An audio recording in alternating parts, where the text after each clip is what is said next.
Welcome back class. तो आज की जो क्लास रहने वाली है वो क्लास 12 फ्लेमिंगो बुक का चैप्टर 1 है। हम पढ़ने वाले हैं द लास्ट लेसन। इस स्टोरी के जो राइटर हैं वो है अल्फोंजे डॉडेट। इस चैप्टर में हम क्या पढ़ने वाले हैं, तो इस चैप्टर में सबसे पहले बात की गई है लैंग्वेज के बारे में कि लैंग्वेज इज आइडेंटिटी। ये चैप्टर कहता है कि लैंग्वेज ही आपकी पहचान है। दूसरा, वैल्यू ऑफ एजुकेशन बताता है कि शिक्षा का क्या महत्व है। और तीसरा, टीचर्स और नेशंस के रिस्पेक्ट के बारे में भी इस चैप्टर में बात होती है। सबसे पहले देखते हैं हम क्या कवर करेंगे। हम सबसे पहले कवर करेंगे समरी। इस लेसन की, इस चैप्टर की जो समरी है उसको हम कवर करेंगे। फिर इसके बाद इंपॉर्टेंट पॉइंट्स जो रहने वाले हैं उसको कवर करेंगे। और उसके बाद जो ओरल कॉम्प्रिहेंशन है, जो क्वेश्चन आंसर है इस चैप्टर के, उसको हम कवर करेंगे। तो चलिए आगे बढ़ते हैं। सबसे पहले देखते हैं समरी क्या है इस स्टोरी की। तो जो स्टोरी है वो set in the French region of Alsace. French भाषा के बारे में बात है। जगह कौन, क्षेत्र कौन सा, एरिया तो एल्सेस का है। किस समय की बात है, तो during the Franco Prussian war.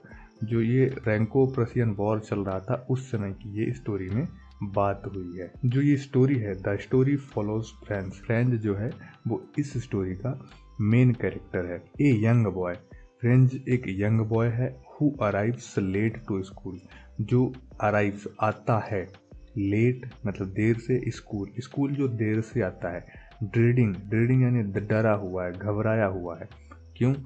A scolding and grammar test, डरा हुआ है डांट और ग्रामर टेस्ट की वजह से। हाउएवर, हालांकि ही डिस्कवर्स, जब वो क्लास पहुंचता है तो उसे पता चलता है, डिस्कवर्स उसे पता चलता है, that this day is unlike any other. That की दिस डे, ये जो दिन है, इज अनलाइक, वो अनलाइक मतलब नॉट लाइक, के जैसा नहीं, किसके जैसा नहीं, एनी अदर, दूसरे दिन के जैसा ये दिन नहीं है।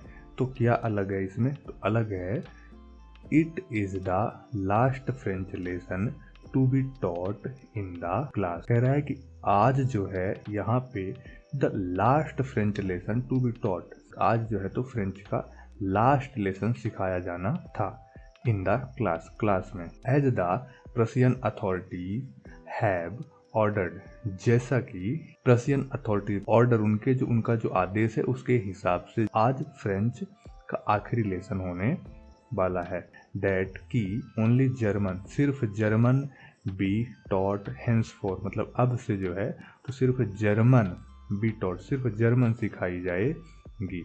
द क्लासरूम एटमॉस्फेयर, जो क्लासरूम का एटमॉस्फेयर है, इज सोलेन, जो क्लासरूम का एटमॉस्फेयर है वो क्या है, थोड़ा सा गंभीर है, उदासी से भरा हुआ है, शांत है ना। M Hamel the teacher, teacher कौन है, एम हैमेल। एम मतलब कि अभी हमने पहला कैरेक्टर क्या देखा, फ्रेंच, दूसरा कैरेक्टर कौन है, एम हैमेल। फ्रेंच के टीचर हैं वो, काहे के टीचर हैं, तो वो फ्रेंच लैंग्वेज के टीचर हैं। Is dressed in his finest clothes, आज जो है तो एम हैमेल जो हैं तो ड्रेस्ड होके आए, मतलब कि तैयार होके आए हैं, इन हिज फाइनेस्ट क्लॉथ, उनके सबसे बेहतर क्लॉथ, सबसे अच्छे जो कपड़े हैं उसमें तैयार होके आए हैं, जिन कपड़ों को वो किसी खास दिनों में पहना करते थे। अच्छा, उसको जो है तो संडे सूट भी कहा जाता था, उसको चैप्टर में जो है तो उसे संडे सूट कहा गया है, चीज ध्यान रखना। And even the village elders have come to attend the lesson as the mark of respect. Even यहाँ तक कि द विलेज एल्डर्स, जो गांव के बड़े बुजुर्ग लोग थे, हैव कम, वो भी आए थे, काहे के लिए, टू अटेंड द लेसन, आज की क्लास को अटेंड करने के लिए। ऐसा तो कभी नहीं होता था कि गांव के लोग आके क्लास में बैठते हों, पर आज क्यों आए थे, तो as the mark of respect, सम्मान में आए थे। और सम्मान के साथ साथ रिग्रेट में भी, उनको रिग्रेट भी था, वो रिस्पेक्ट भी कर रहे थे टीचर की, और उसके साथ साथ उनको रिग्रेट भी था कि उन्होंने अपने टाइम पे उतना जो है तो वैल्यू नहीं दी एजुकेशन को, इस चीज़ का उन्हें रिग्रेट था। M Hamel speaks passionately, M Hamel जो है तो अपनी बात रखते हैं, बोलते हैं पैशनेटली, मतलब बहुत भावनात्मक बोलते हैं, बहुत भाव भरे शब्दों में बोलते हैं। अबाउट, किसके बारे में बोलते हैं, तो about the beauty of the French language, जो फ्रेंच लैंग्वेज है उसकी खूबसूरती के बारे में, उसकी अच्छाई के बारे में जो है तो वो बात करते हैं। एंड और the importance of preserving it, इस भाषा को, फ्रेंच लैंग्वेज को क्या करना है, प्रिजर्व करने का जो महत्व है, कि जो इम्पोर्टेंस है उसके बारे में भी बात करते हैं। ही ब्लेम्स हिमसेल्फ, वो खुद को जो है तो ब्लेम करते हैं, मतलब कि दोषी ठहराते हैं। और किसको? तो the parents and the students, वो खुद को, हिमसेल्फ, पेरेंट्स मतलब पेरेंट्स को, और द स्टूडेंट्स और बच्चों को क्या करते हैं? ब्लेम करते हैं, दोषी ठहराते हैं। काहे के लिए? तो फॉर निगलेक्टिंग एजुकेशन, एजुकेशन को जो है तो उतना महत्व ना देने के लिए वो स्टूडेंट्स, पेरेंट्स खुद को दोषी ठहराते हैं। द लेसन बिकम्स पोइनेंट फेयरवेल, जो लेसन है वो बन जाता है कैसा? बहुत ज़्यादा सैड। पोइनेंट मतलब सैड, इसका सिनोनिम है उदासी भरा, है ना। वहाँ का जो एटमॉस्फेयर है बहुत ज़्यादा। पोइनेंट फेयरवेल टू बोथ, किसके लिए? दोनों के लिए। कौन दोनों के लिए? तो लैंग्वेज और द टीचर, मतलब टीचर और लैंग्वेज, शिक्षक और भाषा दोनों के लिए जो है तो वो जो क्लास है, जो ये लेसन जो था आज का, वो पोइनेंट फेयरवेल बन जाता है। कल्मिनेटिंग इन मतलब अंत में, आखिरी में एम हैमेल राइटिंग लिखते हैं और वाइब द फ्रांस मतलब कि फ्रांस जिंदाबाद, ऑन द ब्लैक बोर्ड पर, बिफोर पहले, डिसमिसिंग द क्लास मतलब क्लास को डिसमिस करने से पहले एम हैमेल जो है तो क्या लिखते हैं? बाइबला फ्रांस लिखते हैं ऑन द ब्लैक बोर्ड, और उसके बाद क्लास को डिसमिस करने का इशारा करते हैं। ठीक, तो ये तो रही समरी। इसके बाद इस समरी से जो इम्पोर्टेंट पॉइंट्स हैं, जो नोट्स हैं, जैसे पहला पॉइंट है the story is set in else's, जो एल्सेस का क्षेत्र है वहाँ पे की ये स्टोरी है ना, during the Franco Prussian war. ठीक, मतलब फ्रैंको प्रशियन वॉर के समय की ये स्टोरी है। फ्रेंच एक यंग बॉय है, फ्रेंच एक यंग बॉय है, is late to school and scared to being scold, वो स्कूल के लिए लेट है और स्केयर्ड डरा हुआ है। क्यों? बीइंग स्कोल्ड मतलब डांट खाने की वजह से, या फिर डांट खाने से वो डरा हुआ है, डांट से घबराया हुआ है, इसी वजह से। ही फाइंड्स, वो मतलब वो पाता है, जब क्लास स्कूल में जाता है तो पाता है कि the school unusually quiet and serious, जो स्कूल है वो अनयूजुअली मतलब हमेशा की तरह नहीं होती थी। क्या है? आज क्वाइट है मतलब शांत है स्कूल, मतलब क्लास बिल्कुल शांत है, जो क्लास के अंदर लोग हैं वो शांत बैठे हैं, और सीरियस हैं।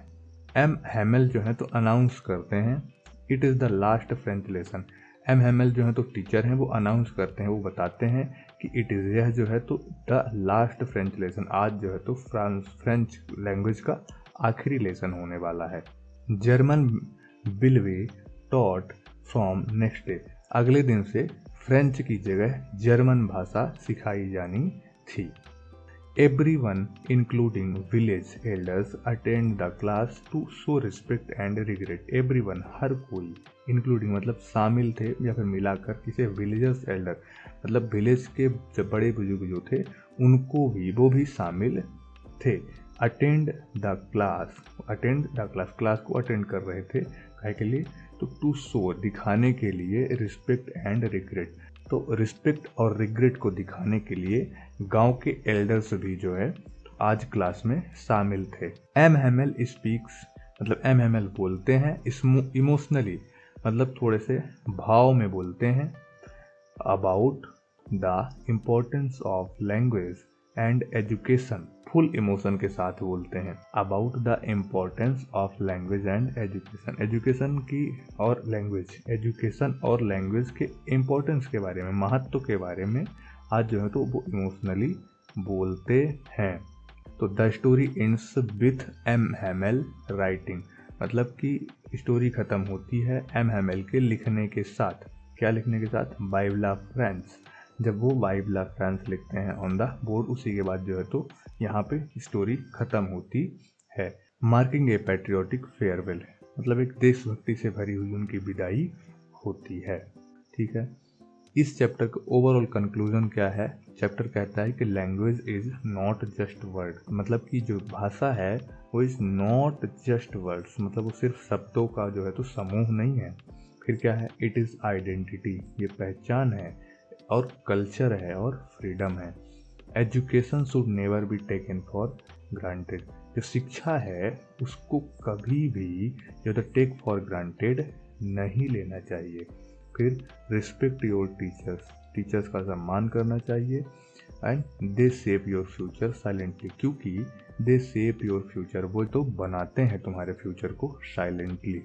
तो इसी के साथ ये क्लास आज ख़त्म, और इसके अगली क्लास में हम इसके आगे का जो प्रैक्टिस सेक्शन है वो हम कवर करेंगे।